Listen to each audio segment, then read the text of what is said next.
रुधिर कणिकाएँ यानी blood carp cell, रुधिर कणिकाएँ जो होती हैं ये ब्लड के अंदर मतलब जो रुधिर में होते हैं प्लाज्मा और रुधिर कणिकाएँ दो मेन होती हैं। तो प्लाज्मा जो होता है, प्लाज्मा का जो भाग होता है ये लगभग 55% होते हैं और कणिकाएँ जो पाई जाती हैं हमारे अंदर जो कणिकाएँ होती हैं ब्लड के अंदर जो कणिकाएँ पाई जाएंगी ये लगभग इसका 45% भाग होते हैं। यानी 55% ये हो गया प्लाज्मा और 45% ये हो गया। ये कणिकाएँ पाई जाती हैं जो इनके शरीर यानी कि पूरा इसमें ब्लड का फॉर्मेशन होता है। प्लाज्मा तो हमने पहले ये पार्ट में मतलब पहले इसे स्टडी कर लिया है। अब इसमें कणिकाओं के बारे में पढ़ेंगे। जो कणिकाएँ होती हैं लगभग ये 3 प्रकार की होती हैं, यानी जो रुधिर कणिकाएँ 3 प्रकार की हमारे पास होती हैं, 3 टाइप्स।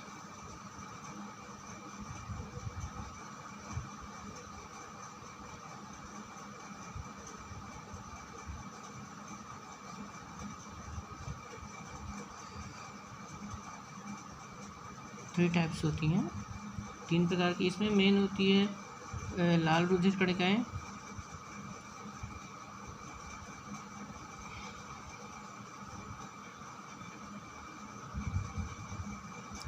लाल रुधिर कणिका या इसको रेड ब्लड सेल्स भी कहते हैं, रेड ब्लड सेल्स या कार्प सेल्स। यह इनको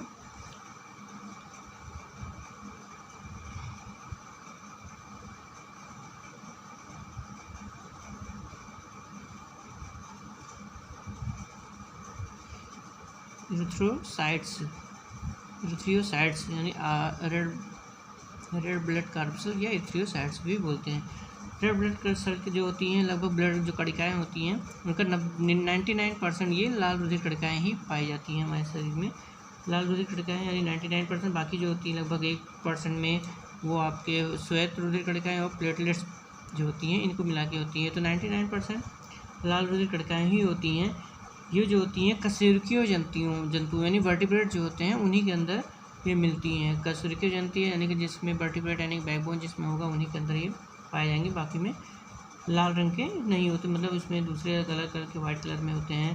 तो ये लगभग लाल रुधिर कणिकाएँ जो होती हैं लगभग मान के चलिए 7 यानी 7.5 से लेके 8 म्यू यानी माइक्रोस व्यास की होती हैं, व्यास, तथा इनकी मोटाई जो होगी लगभग 1 से 2 म्यू यानी माइक्रोन के बराबर की मोटाई होंगी। इतने यानी कि लगभग 8 माइक्रोन कह सकते हैं ये व्यास होगा और 1 से 2 माइक्रोन तक इनकी मोटाई होगी। ये शरीर में जो पुरुषों की संख्या शरीर में होता है लगभग 50 से 55 लाख यानी कि 50 to 55 लाख प्रति घन मिलीमीटर में पाई जाती हैं। प्रति घन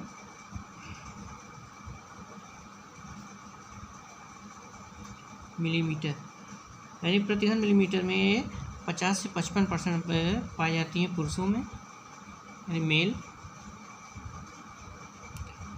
और फीमेल में इनकी संख्या 45 से 50 लाख तक पाई जाती है। यानी फीमेल जो महिलाओं में ये लगभग 45 से 50 लाख प्रति घन मीटर होती हैं, यानी इनकी संख्या इसमें कम पाई जाती हैं।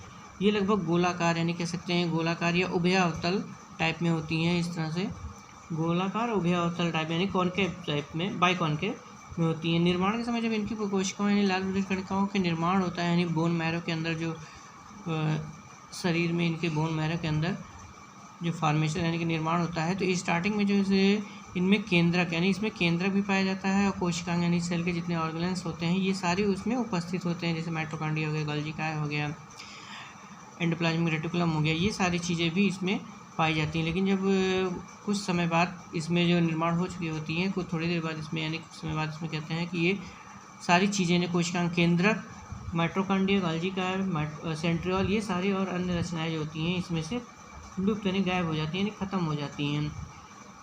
और ये जो यानी कि इसमें केंद्रक जब नहीं मिलेगा, इसके केंद्रक जो सेंटर जो होता है केंद्रक गायब हो जाता है, केंद्रक विहीन हो जाती हैं, केंद्रक युक्त ये नहीं कहलाती हैं।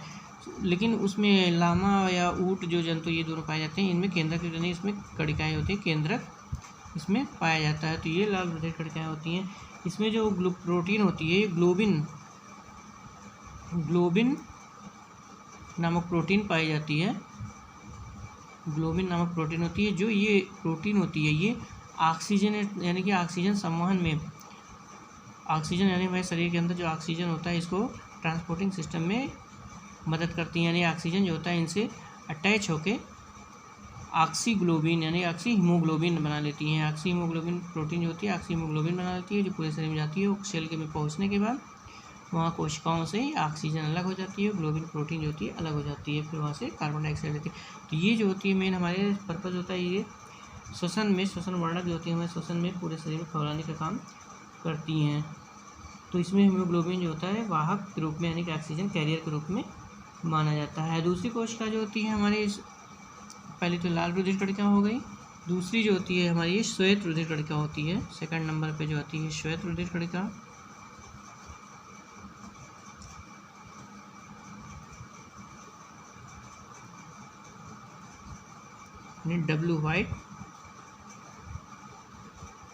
WBC यानी कि वाइट ब्लड कॉर्पसेल्स, ये होगी। इनको ल्यूकोसाइट भी कहा जाता है।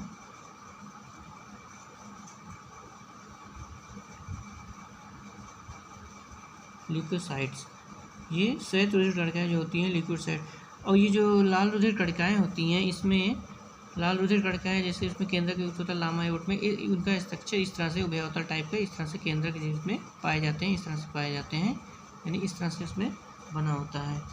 तो लाल रुधिर उसका श्वेत रुधिर कणिकाएँ जो होती हैं, जाहिर सी बात है इसमें उसका रंग रेड कलर का होता है। ये श्वेत रुधिर यानी ये रंगहीन होती हैं। इनमें श्वेत नाम से ही लग रहा है कि ये रंगीन यानी कि रेड ना होकर वाइट कलर के होंगी। इसमें ग्लोबिन उस तरह की प्रोटीन नहीं पाई जाती। इनकी संख्या जो होती है ये 6000 से लेके लगभग 10,000 तक,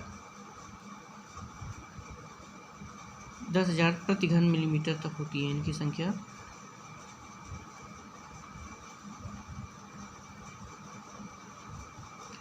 प्रति घन मिलीमीटर संख्या पाई जाती है। ये इनमें केंद्रक युक्त होती है, यानी कि इसके अंदर जो सेल्स पाई जाएंगी इसमें केंद्रक पाया जाएगा। और अमीबाब टाइप यानी जैसे अमीबा स्ट्रक्चर होते हैं, अमीबा कोई स्ट्रक्चर नहीं होता, अमीबाब टाइप के ये पाए जाते हैं। ये लगभग 2 तरीके के होते हैं, एक कणिकामय होते हैं, कणिकामय, और दूसरा जो होते हैं कणिका रहित। यानी कणिका का मय का मतलब होता है इसमें कणिका पाए जाएंगे और कणिका रहित जो होंगी इसमें कणिका नहीं मिलेंगी। तो इस तरह के 2 इसमें पाई जाती हैं, कणिकामय और कणिका रहित। श्वेत रुधिर कणिकाओं का इनका मेन फंक्शन, ये तो रेड ब्लड हमारे ऑक्सीजन ले जाने के काम करती हैं, लेकिन ये जो होती हैं श्वेत रुधिर कणिकाएँ होती हैं, मेन फंक्शन इनका रोगाणुओं से, यानी जो बाहर से रोगाणु एंट्री कर जाते हैं, बैक्टीरिया हो जाते हैं, उनसे सुरक्षा प्रदान करना यानी शरीर को प्रोटेक्शन प्रदान करने का काम करती हैं। थर्ड टाइप की आपकी जो कोशिका हो गई ये, तीसरी जो होती हैं हमारी ये प्लेटलेट्स होती हैं।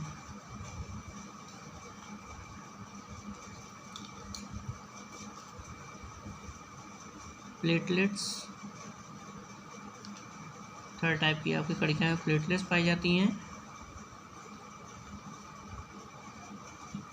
और इनको जो प्लेटलेट्स या इसको थ्रोम्बोसाइट्स भी कहते हैं, प्लेटलेट्स या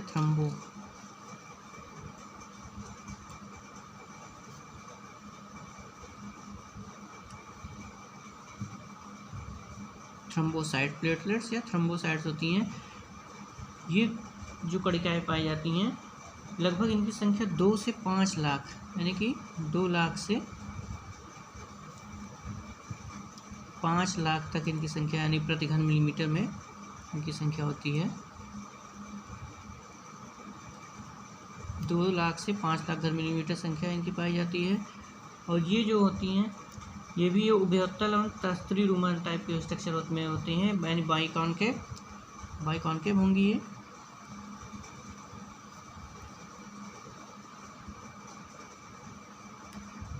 कॉन्वेक्स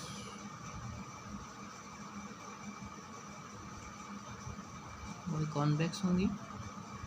बाई कॉन्वेक्स यानी कि कह सकते हैं उभयोत्तल और तस्त्री नुमा टाइप की होती हैं। ये रुधिर स्कंदन में जो शरीर में हमारे पाई जाती हैं, रुधिर स्कंदन है जो इनका मेन फंक्शन जो होता है, रुधिर स्कंदन में प्लेटलेट्स मेन जो चोट लगने पे या कहीं पे कट पड़ जाता है तो उस स्थान पे थक्के बनाने के काम, यानी उनके स्थान पे ये पहुंच के उस स्थान पर प्लेटलेट्स होती हैं उनको ब्रेक करती हैं, बहाव को रोकने का काम करती हैं, यानी वहाँ पे जाके जाल जैसा स्ट्रक्चर बनाती हैं जिससे हमारा ब्लड फ्लो होना बंद हो जाता है। और जो स्तनधारियों के अतिरिक्त अन्य कोशिकाएं जो अन्य कशेरुकी जो होते हैं, स्तनधारी के अलावा जो दूसरे कशेरुकी कुछ पाए जाते हैं, इनके अंदर ये जो उभयोत्तल और तस्वीर नुमा ना होकर स्पिंडल टाइप की ये कोशिकाएं पाई जाती हैं, यानी स्पिंडल स्ट्रक्चर में पाई जाती हैं। स्पिंडल स्ट्रक्चर हो जाता है इनका, स्पिंडल सेल्स पाई जाती हैं, इनके प्लेटलेट्स के स्थान पे स्पिंडल सेल पाई जाएंगी जो इनमें केंद्रक पाया जाता है, यानी कि यहाँ प्लेटलेट्स के बजाय स्पिंडल सेल पाई जाएंगी और ये केंद्रक भी पाई जाती हैं। तो ये हमारे रुधिर के यानी कि 3 रुधिर कणिकाएँ जो होती हैं 3 प्रकार की पाई जाती हैं। आरबीसी हो गई यानी रेड ब्लड कार्ब सेल्स, वाइट ब्लड कार्ब सेल एंड प्लेटलेट्स। तो ये 3 टाइप की होती हैं जो रुधिर का निर्माण का फॉर्मेशन यानी रुधिर बनाने में काम करती हैं, यानी 55% प्लाज्मा हो गया और 45% आपका कणिकाएँ होती हैं। इन्हीं से मिलकर रुधिर का यानी 100% कह सकते हैं रुधिर का निर्माण होता है।